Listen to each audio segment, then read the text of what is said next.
ये कहते हैं किसी इंसान की पहचान उसके बुरे वक्त में होती है, लेकिन बिहार के अमन कुमार कह रहे हैं कि पति पत्नी के रिश्तों की असली परीक्षा तो भैया अच्छे वक्त में होती है, क्योंकि बुरे वक्त में तो लोग सहारा बन जाते हैं। असली कहानी तब आती है जब पैसा आता है, और पैसा कई बार बड़ा बदल देता है। अमन को लगता था कि पत्नी की नौकरी लग गई, शायद सारी परेशानियां छूट जाएंगी, और इसी उम्मीद में इस आदमी ने मजदूरी की, शादियों में फोटोग्राफी की, पैसे की जरूरत पड़ी तो अपने हिस्से की पुश्तैनी जमीन तक बेच दी, उस उम्मीद में कि पत्नी शिक्षिका बनेगी और उस दिन शायद पूरे परिवार का भला हो जाएगा। ख्वाब पूरे भी हुए, नौकरी लग गई, लेकिन नौकरी लगने के बाद जिंदगी ने ऐसा मोड़ लिया जिसको सुनकर वो सकपका गए। वो हैरान है और आज पूरे देश में चर्चा है।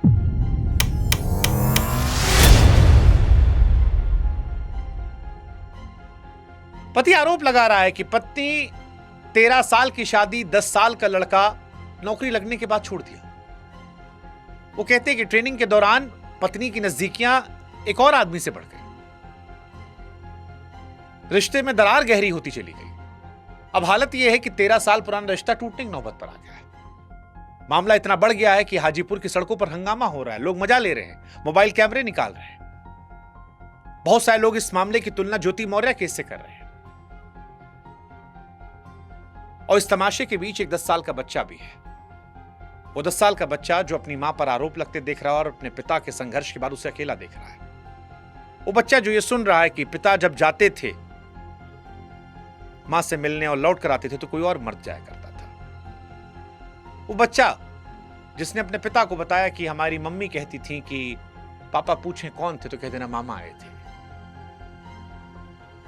और ये बच्चा भी अपने पिता के साथ अब इस लड़ाई पे है, वो लड़ाई जो उसकी जिंदगी बदल रही है और वो लड़ाई जिसे उसने चुना नहीं था।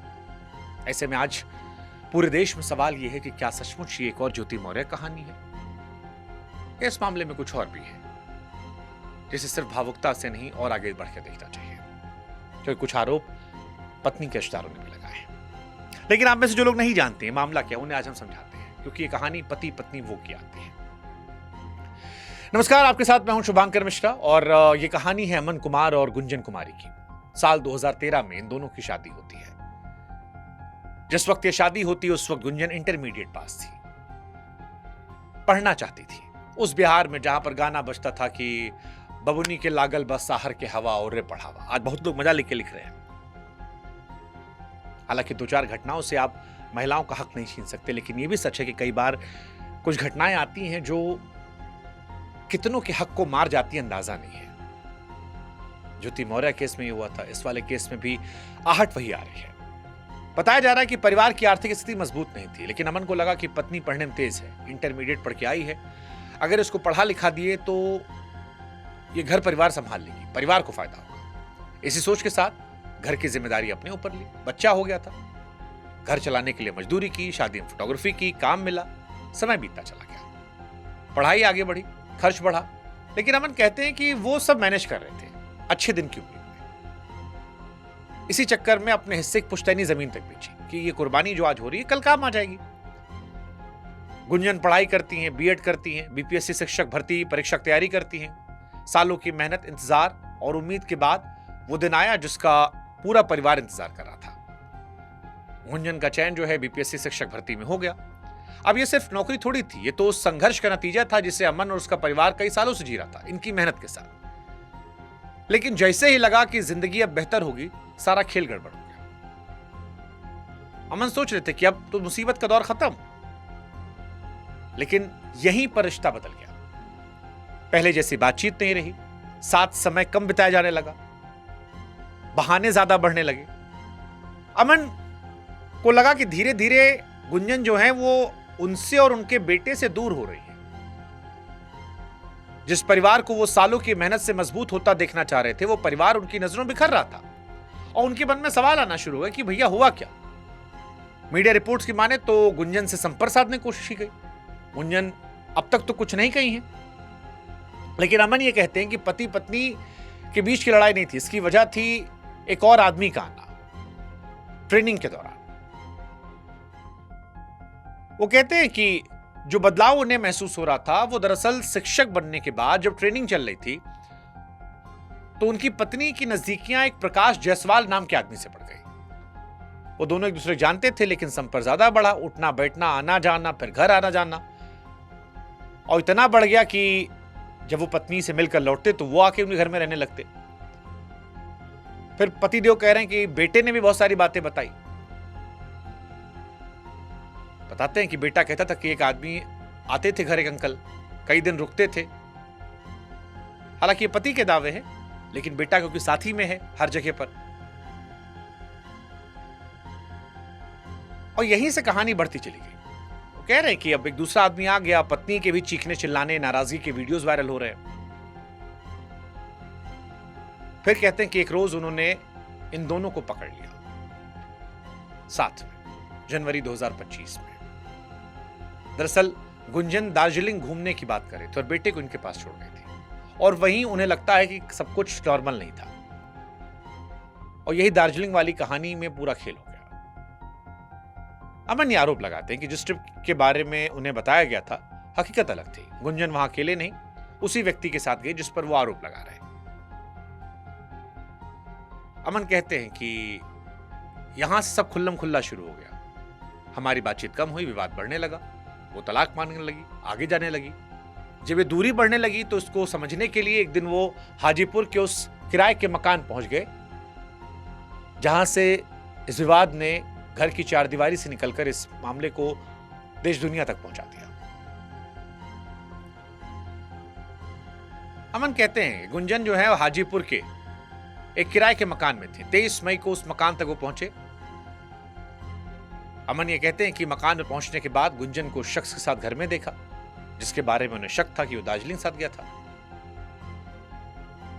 फिर बाहर से दरवाजा बंद किया और 112 नंबर पर फोन करके पुलिस को जानकारी दी।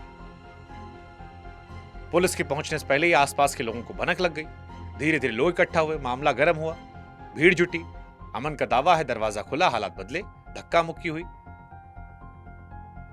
और वीडियो ना बना पाए, ये सारी कोशिश हुई। ये वाला वीडियो बहुत वायरल हुआ है। हालांकि गुंजन की तरफ से अब तक कुछ मामला सार्वजनिक नहीं हुआ है। उनके करीबी कुछ मीडिया रिपोर्ट के अनुसार पति अमन पर खुद एक महिला मित्र राधा कुमारी से अवैध संबंध के आरोप लगाए हैं। कोर्ट में तलाक की अर्जी दी है। हालांकि इन बातों की कोई आधिकारिक पुष्टि नहीं हुई है। अमन के जो आरोप हैं उसकी क्योंकि सार्वजनिक तौर पर वो पकड़े गए हैं, तो एक पुष्टि जो है वो नजर आ रही है। लेकिन जो वीडियोस निकल कर आए उसने पूरे देश में इस मामले को बढ़ा दिया है, क्योंकि 23 मई की घटना के बाद ये मामला हाजीपुर के एक मोहल्ले तक नहीं रहा, देश दुनिया में चर्चा का केंद्र हो गया।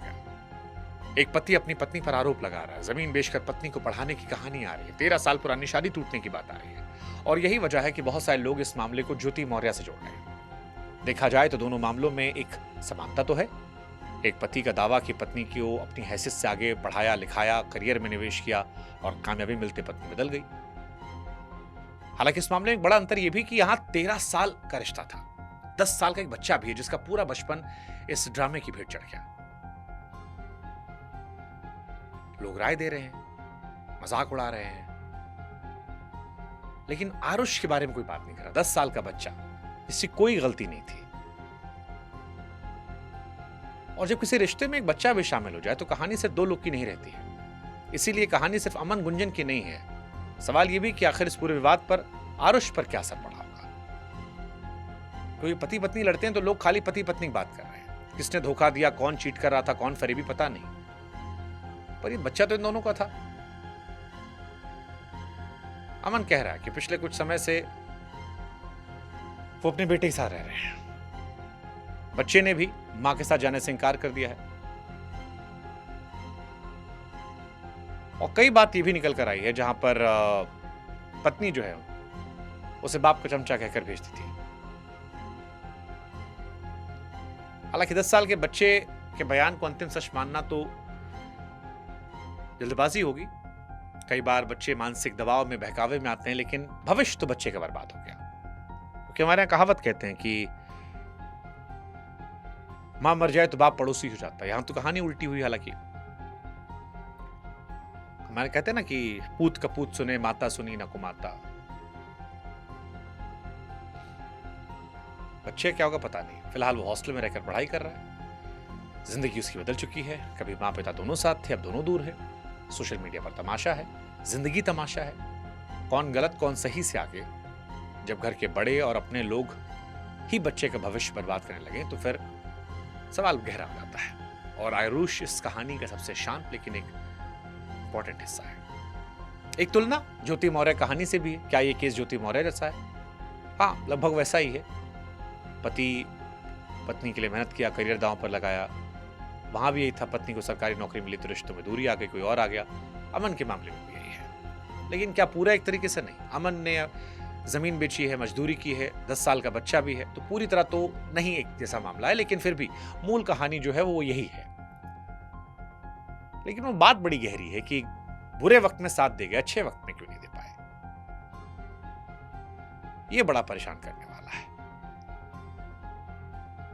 हाजीपुर के इस पूरे मामले करीब से देखें तो आरोप और जवाब की कहानी नहीं रह जाती।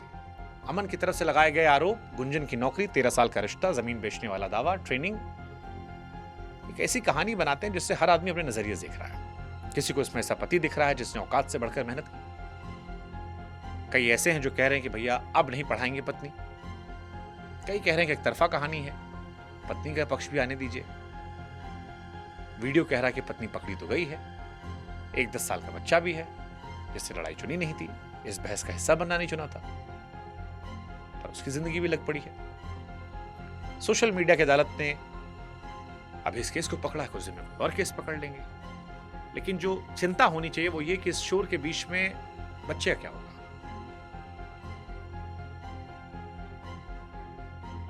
और क्या ये कहानी बाकी महिलाओं पर भी असर डालेगी? ये परेशान करने वाला है। कई पति अपनी पत्नियों को आगे बढ़ने की हिम्मत हौसला अफजाई करते हैं। क्या ये उन पतियों को भी रोकेगी समाज की तरफ से, परिवार की तरफ से कि देखो उसने पढ़ाया था? ये परेशान करने वाला है और ये इसका बहुत दुखद पहलू है।